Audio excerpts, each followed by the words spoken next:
तो चलो ऐसा पहली बार तो नहीं हुआ, लेकिन रीसेंट टाइम में एक और इंटरव्यू होता है हमारे विजनरी का, जहां पर फिर से उन्होंने ताना मारा रोमन रेंस को और पॉसिबली टीज किया है हमारा मोस्ट वेटेड रीमैच है सेथ रॉलिंस और रोमन रेंस के बीच में। चलो इसके बारे में तो बात करने वाले हैं, लेकिन ब्रॉक लेसनर और गंथर के मैच को लेकर भी कुछ अपडेट आई है सामने। अभी फिलहाल जो डब्ल्यूडब्ल्यूई की करंट मर्चेंडाइज सेलिंग चल रही है ना, वो हाईएस्ट चल रही है एटीट्यूड एरा से भी, और भी अपडेट जानने के लिए मिलेंगे तुम्हें इस वाली वीडियो के अंदर। So hello everyone and welcome back to new video. Finally जो रिसेंटली वो मंडे नाइट रॉ का एडिशन था, उसके रेटिंग्स और व्यूअरशिप आ चुकी है सामने। वेल ड्रू मैकिंटायर भी हॉलीवुड के अंदर जाएंगे एक दो मूवीज के लिए, और भी कुछ अपडेट्स जैसे मैंने कहा इस वाली वीडियो के अंदर तुम्हें मिलेंगी। So without wasting any time let's begin this video. Well पहले मैं वीडियो को शुरू करने वाला हूँ रिसेंटली मंडे नाइट रॉ के एपिसोड की रेटिंग्स आप कह लो व्यूअरशिप के साथ में। रिसेंटली जो रॉ का एडिशन था, शो पर बहुत सारी चीजें होती हैं, लेकिन बात करें व्यूअरशिप के बारे में तो इस हफ्ते जो व्यूअरशिप रिवील हुई है वो एवरेज व्यूअरशिप आई है 1.809 मिलियन व्यूअर्स, जबकि जो पिछले हफ्ते रेटिंग्स थी वो 1.828 मिलियन व्यूअरशिप आई थी।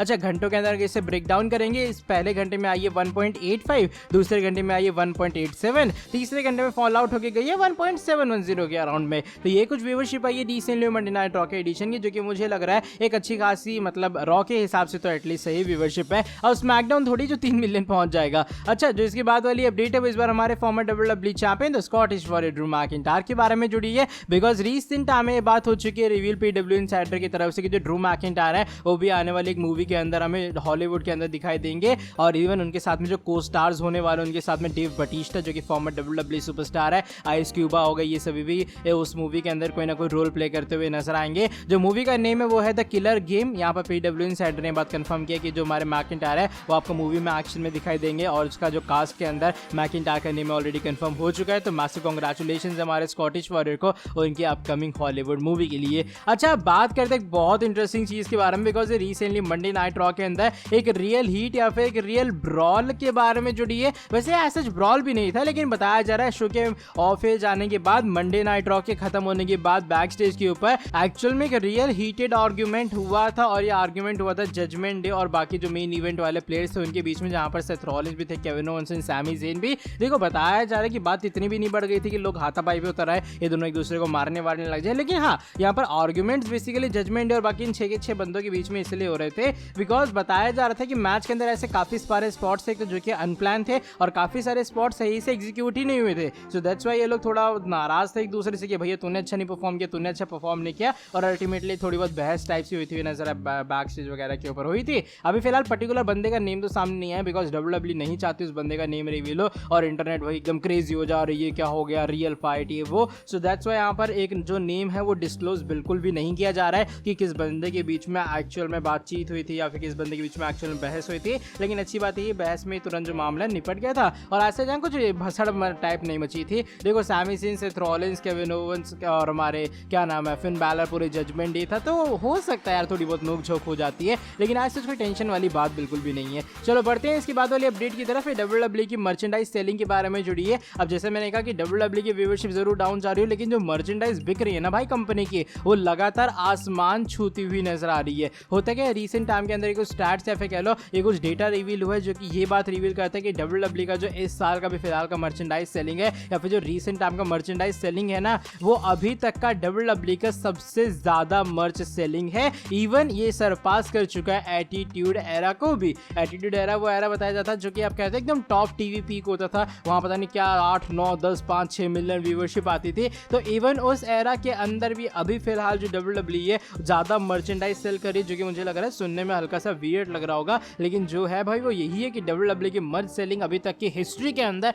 सबसे ज्यादा बिकती हुई नजर आ रही है। I guess all thanks to Roman Reigns, John Cena, Cody roads, Brock Lesnar, ये सभी जो बड़े अनिवन है, of course the visionary, Usos हो गए, जितने भी रेड हॉट सुपरस्टार है ना अभी फिलहाल, मुझे लग रहा है उनके कारण जो मर्च सेलिंग है अच्छी खासी बिकती हुई नजर आ रही है। ऑफ कोर्स मैं एली नाइट को भी क्रेडिट देना चाहूंगा। तो ये कुछ बात है जो कि मुझे लगा शेयर करनी चाहिए कि एटीट्यूड एरा से भी ज्यादा डब्ल्यूडब्ल्यूई का हमारे भी फिलहाल मर्च सेलिंग में। अच्छा, चलो इसके बाद वाली जो अपडेट है वो इस बार हमारे ब्रॉक लेसनर के बारे में जुड़ी है, एंड ब्रॉक लेसनर के फ्यूचर को लेकर या फिर उनके और गंथर के मैच को लेकर रिसेंट टाइम में कुछ अपडेट्स आई हैं सामने। देखो, पहले बताया जा रहा था कि मे बी जो लेसनर है वो डब्ल्यूडब्ल्यूई को मिस करते हुए नजर आएंगे, वो ब्रेक वगैरह लेंगे, लेकिन रिसेंट टाइम में रेसलिंग विद ब्लॉग जो कि भी फिलहाल कितना ट्रस्टेड है मुझे नहीं पता, लेकिन फिर भी ये बात रिवील करते हैं करंटली कंपनी के अंदर ऐसे काफी सारे स्टार्स हैं जो कि गंथर का मैच देखना चाहते हैं ब्रॉक लेसनर के साथ में। एंड इवन ये जो मैच है ना वो हमें शायद होता हुआ नजर आएगा समर स्लैम शो के बाद, बिकॉज समर स्लैम के बाद भी शायद आपको जो लेसनर है वो टेलीविजन पे दिखाई देंगे, वो अचानक से ऑल सडन गायब नहीं होने वाले। आई नो सुनने में हल्का सा वियर्ड लगेगा, लेकिन अभी फिलहाल ये कुछ करंट पिच है जो कि मुझे लगा तुम लोगों के साथ डिस्कस करनी चाहिए।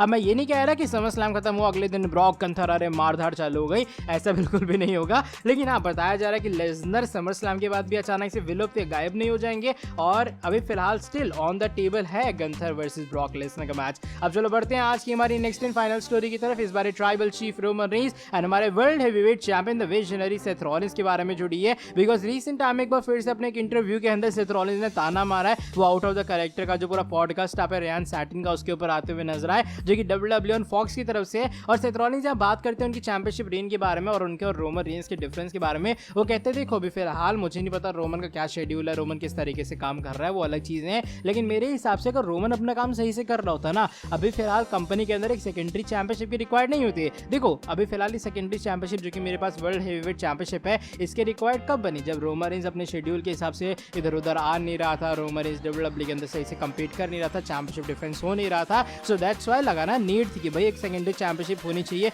और वो चैंपियनशिप मैंने जीते और अभी फिलहाल मैं उसे सही से डिफेंड कर रहा हूँ और हर जगह शो पर अपीयर हो रहा हूँ। तो अगर यही सेम काम रोमन रेंस कर रहा होता ऐसे सेथ रॉलिंस को लगता है कि बिल्कुल भी कोई नीड नहीं थी या फिर जरूरत नहीं थी एक सेकेंडरी चैंपियनशिप की कंपनी के अंदर। रोमन रेंस की जो टाइटल है वही सही से वो कैरी ऑन करते एंड आराम से उसकी जो लेगेसी है वो एस्टैब्लिश होती है। बस दिक्कत ये थी कि रोमन रेंस WWE के अंदर आ नहीं रहे थे, एंड देन जाके WWE ने इन चैंपियनशिप को इंट्रोड्यूस किया। तो ये कुछ बातें यहाँ पर सेथ ने कही हैं। इवन तो मैं बता दूं ऐसा पहली बार नहीं कि सेथ रॉलिंस जैसे मॉक कर रहे हैं रोमन रेंस के पार्ट टाइम वाले सीन को, इससे पहले बहुत बार कर चुके हैं और पिछले कुछ हफ्तों से तो लगातार बढ़ता ही जा रहा है। देखो मुझे लग रहा है आने वाले टाइम में इनके बीच में मैच तो होगा। मैं तो चाह रहा हूँ यार सर्वाइवर सीरीज के अंदर रॉलिंस वर्सेस रोमन का मैच हो जाए एंड फिनिश बिजनेस है यार रॉयल रंबल का। चलो by the way that is it for today video. अगर तुम्हें ये वाली वीडियो पसंद आई है, इस वाली वीडियो को नीचे लाइक कर दो, साथ ही में जो लोग चैनल के ऊपर न्यू है सब्सक्राइब नहीं किया सब्सक्राइब करना, चैनल को बेल नोटिफिकेशन को भी करना ऑन। अब मैं तुमसे मिलता हूँ आके नेक्स्ट वीडियो के अंदर बहुत ज्यादा जल्दी। Till then bye bye, take care.